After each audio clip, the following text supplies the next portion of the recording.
आज हम डिस्कस करेंगे development of the press in modern India. ये रिवीजन सीरीज स्टार्ट की गई है ताकि आपको एग्जाम टाइम में एज ए रिवीजन नोट आप इसको रेफर कर सकते हैं। इसमें सारे मेन पॉइंट कवर किए गए हैं।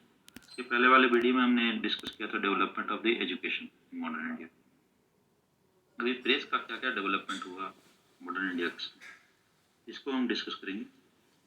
यूरोपियन नेशन जो भी यहाँ पे आना जब शुरू किए थे, इसमें पहला था पोर्तुगीज ने प्रिंटिंग प्रेस को यहाँ पे फर्स्ट टाइम इंट्रोड्यूस किया।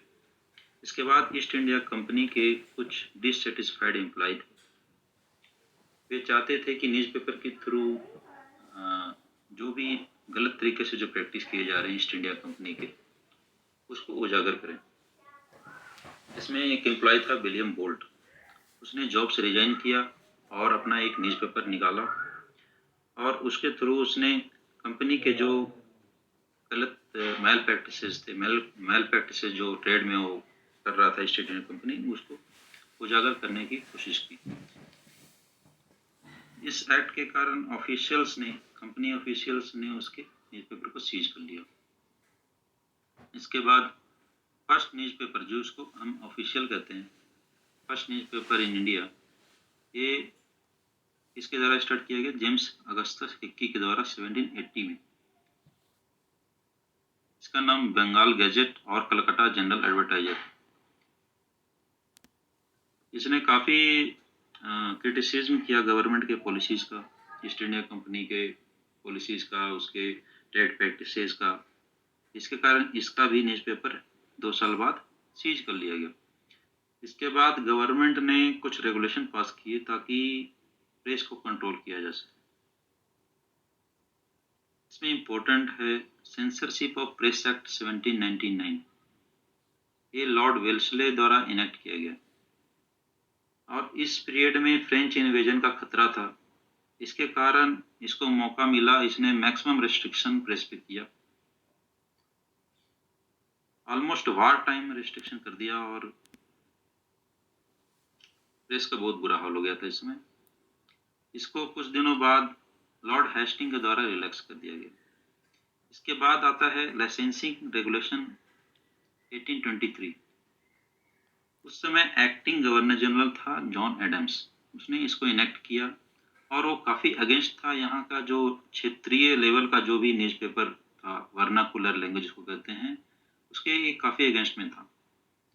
तो इसने फर्स्ट टाइम यहाँ पे लाइसेंस इंट्रोड्यूस किया, इसीलिए इसका नाम लाइसेंसिंग रेगुलेशन 1823 रखा गया।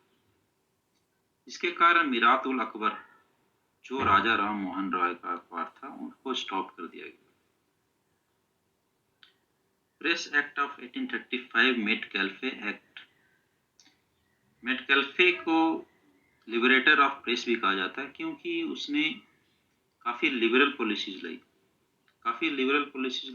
प्रेस की फील्ड में जो रिस्ट्रिक्शन जो चले आ रहे थे पहले के, उसको काफ़ी लिबरलाइज किया, काफ़ी रिलैक्स कर दिया गया। इसके कारण प्रेस का काफ़ी डेवलपमेंट इस पीरियड से स्टार्ट हो गया। Number of newspaper, printing press काफ़ी बढ़ गए इसमें से। इसके बाद लाइसेंसिंग एक्ट 1857, ये आया रिवोल्ट ऑफ 1857 के समय। इसमें एक प्रोसीजर होता था पहले रजिस्ट्रेशन का। इसमें न्यूज़पेपर का जो पब्लिशर था, उसको रजिस्ट्रेशन कराना पड़ता था गवर्नमेंट से, अपना नाम, अपना प्लेस ऑफ पब्लिशिंग, ये सब उसको गवर्नमेंट को बताना पड़ता था। तो रजिस्ट्रेशन तो पहले से था ही, इसके साथ ही लाइसेंस भी इम्पोज कर दिया गया। तो इसको लाइसेंसिंग प्लस रजिस्ट्रेशन दोनों के रूप में देखा जाता है। या कह सकते हैं कि जो लाइसेंसिंग रेगुलेशन 1823 था, उसका जो लाइसेंस का जो रूल था, उसको फिर से री इंट्रोड्यूस इस एक्ट में किया गया, क्योंकि 1823 का जो लाइसेंसिंग रेगुलेशन था, उसको रिलैक्स किया था किसने? मेटकैल्फे एक्ट ने। तो इस लाइसेंस का उस समय रोल खत्म हो गया था, तो फिर से इसको इंट्रोड्यूस किया 1857 में। रजिस्ट्रेशन एक्ट 1867, ये रिप्लेस किया मेटकैल्फे एक्ट 1835 को। इसमें एक न्यूज़पेपर का जो पहला कॉपी जो भी प्रिंट होगा, उसमें पब्लिशर का नाम, उसका प्लेस ऑफ पब्लिकेशन, उसको प्रिंट करके जो नियरेस्ट जो भी है उसका जो लोकल गवर्नमेंट है उसको एक कॉपी उसको जमा करना पड़ेगा। इसमें एक नया रूल डाला गया है इसमें। नेक्स्ट है 1870 से लेकर 1918 में कुछ प्रोटेस्ट हुए। उस समय के जो नेशनलिस्ट लीडर थे, जो भी एक्ट रेगुलेशन जो गवर्नमेंट द्वारा इंट्रोड्यूस किया कंट्रोल करने के लिए प्रेस को, उसके अगेंस्ट में इन्होंने प्रोटेस्ट किया, लेकिन उनका प्रोटेस्ट काफ़ी वाइड स्केल पे नहीं था। उन्होंने मास एजिटेशन नहीं किया, एक लिमिटेड तरीके से उन्होंने प्रोटेस्ट अपना किया। जैसे वे फोकस कर रहे थे पॉलिटिकल प्रोपेगेंडा करके, एजुकेट करके, नेशनलिस्ट आइडियोलॉजी बिल्डअप करके, पब्लिक ओपिनियन बना के। काफ़ी लार्ज स्केल पे इस समय प्रोटेस्ट नहीं हुआ, मास स्केल बाद में इंट्रोड्यूस हुआ था। इंपॉर्टेंट न्यूज़पेपर इस समय के पीरियड के आप देख सकते हैं जो डायरेक्ट क्वेश्चन बन जाते हैं। The Hindu and Swadesh Mitran, G Subramania Iyer. The Bengali, Surendra Nath Banerjee. Voice of India, Dada Bhai Naoroji.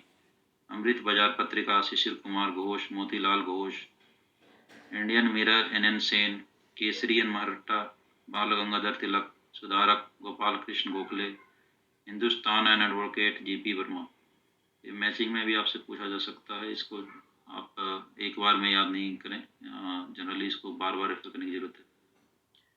In newspaper की जो पहुंच थी ना कि सिटीज़ पे ही न थी, लिमिटेड नहीं थी, ये दूर दराज के जो ग्रामीण क्षेत्र थे वहाँ तक भी इनकी पहुंच थी उस समय। अगला है वर्नाकुलर प्रेस एक्ट 1878। इस एक्ट को गवर्नमेंट ने लाया था कंट्रोल करने के लिए, जो क्षेत्रीय लेवल के जो न्यूज़पेपर थे उसको कंट्रोल करने के लिए। रिवोल्ट ऑफ 1857 के बाद यूरोपियन प्रेस जो थे गवर्नमेंट के पॉलिसीज को सपोर्ट करती नज़र आती थी, और जो रीजनल और जो क्षेत्रीय लेवल के जो एक्ट थे, प्रेस थे, वो हमेशा क्रिटिसिज्म करती थी गवर्नमेंट पॉलिसीज को। तो गवर्नमेंट चाहती थी कि एक अलग से एक्ट लाया जाए ये इनको कंट्रोल करने के लिए, तो इस एक्ट को लाया गया। इसमें डिस्ट्रिक्ट मजिस्ट्रेट को काफ़ी पावर दिया गया। उस समय डिस्ट्रिक्ट मजिस्ट्रेट क्या करता था कि पब्लिशर को बुलाकर जो एक बॉन्ड भरवाता था कि अगर आपका कोई कंटेंट डिसअफेक्शन कर रहा है गवर्नमेंट के अगेंस्ट में, तो आपके सिक्योरिटी डिपॉजिट को फॉरफिट किया जाएगा और प्रेस इक्विपमेंट को सीज कर लिया जाएगा। मजिस्ट्रेट का ये एक्शन फाइनल था और इसके अगेंस्ट में कोई अपील कोई कोर्ट में नहीं था। इस एक्ट को गैगिंग एक्ट कहा गया और इसको रिपील कर दिया गया लॉर्ड रिपन के द्वारा 1882 में। नेक्स्ट है newspaper incitement to the offences, incitement of to the offences act 1908। इस पीरियड में एक्सट्रीमिस्ट एक्टिविटी काफ़ी बढ़ गई थी और काफ़ी वायलेंस हो रहा था। तो उस समय इसको मजिस्ट्रेट को पावर दिया गया कि अगर प्रेस अगर कुछ ऐसा कुछ काम कर रहा है जिसके कारण वायलेंस बढ़ रहा है या मर्डर के एक्टिविटी ज़्यादा बढ़ रहे हैं, तो आप उस प्रेस के प्रॉपर्टी को कॉन्फिस्केट कर सकते हैं, जब्त कर सकते हैं।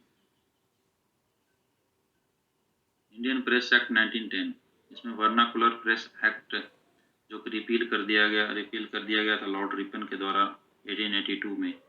उसका जो वर्स्ट फीचर था उसको फिर से री इंट्रोड्यूस किया इस एक्ट में। लोकल गवर्नमेंट को फिर से पावर दिया गया कि वो सिक्योरिटी डिपॉजिट को फॉरफिट कर सकता है और प्रेस के प्रॉपर्टी को कॉन्फिस्केट कर सकता है अगर कोई वायलेशन कर रहा है या कोई डिसअफेक्शन अगेंस्ट द गवर्नमेंट ऐसा काम कर रहा है। इसके बाद इम्पोर्टेंट डेवलपमेंट हुआ 1921 में, जो प्रेस के लिए अच्छा था उस समय। यहाँ के प्रेस के लिए काफ़ी बेनिफिट किया इसने। एक कमेटी चेयर की गई थी तेज बहादुर सप्रू के द्वारा। तेज बहादुर सप्रू उस समय वायसरॉय एग्जीक्यूटिव काउंसिल के लॉ मेंबर थे। इन्हीं की अध्यक्षता में एक कमेटी बनी और उनके रिकमेंडेशन के कारण प्रेस एक्ट 1908 एंड 1910 इन दोनों को रिपील कर दिया गया। इसके बाद अगला एक्ट है Indian press emergency power act 1931। इसका मेनली पर्पस था कि उस समय जो सिविल डिसऑर्डर्स मूवमेंट जो चल रहा था तो उसको कंट्रोल करने के लिए, तो इसमें प्रोविंसेस को पावर दिया गया, काफ़ी ज़्यादा पावर दिया गया कि वो हर तरीके से प्रेस को कंट्रोल कर सके। during this moment. Okay, thank you. और फ्रेंड्स, अगर ये वीडियो आपको अच्छे लग रहे हैं तो इसको लाइक एंड सब्सक्राइब करें और इसको प्रमोट करें ताकि नेक्स्ट टाइम और अच्छे कंटेंट आ सकें। Thank you.